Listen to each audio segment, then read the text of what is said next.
آپ لوگ کیا کہتے ہیں اس کو، جتنے لوگ جب دعا کرتے ہیں رزق کی یا اس کی یا پیسوں کی، خاص طور پہ منی، کوشش کریں کہ اپنے مقامی کرنسی کا جو مین نوٹ ہوتا ہے اس کی کریں. یعنی کہ دعا مانگتے وقت کہ یا اللہ روپیہ، روپیہ ناٹ پیسہ، پیسہ از چینج، اس کی لمیٹڈ کوانٹٹی ہوتی ہے، روپیہ.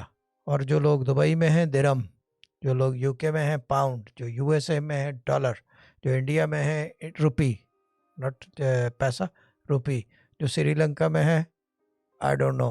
یعنی کہ جو بھی جہاں جو ان کا کرنسی کا نوٹ ہے نا، جس سے وہ جانا جاتا ہے، وہ اس چیز کو لگائیں کہ کیا کہتے ہیں اللہ تعالیٰ روپیہ بڑھا دے، آمدنی بڑھا دے، روپیہ بڑھا دے. اگر آپ پیسہ بولو گے نا تو مصر آتا ہے.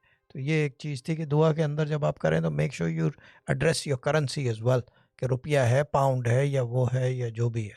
اور جن کے شوہر باہر ہوں تو وہ جب دعا مانگے تو وہ دعا مانگے کہ اٹالین لیرا ہے یا جو بھی ڈالر ہے، یا اس حساب سے مانگے، کیونکہ وہ کمانے والا ہے، آپ کھانے والے ہو.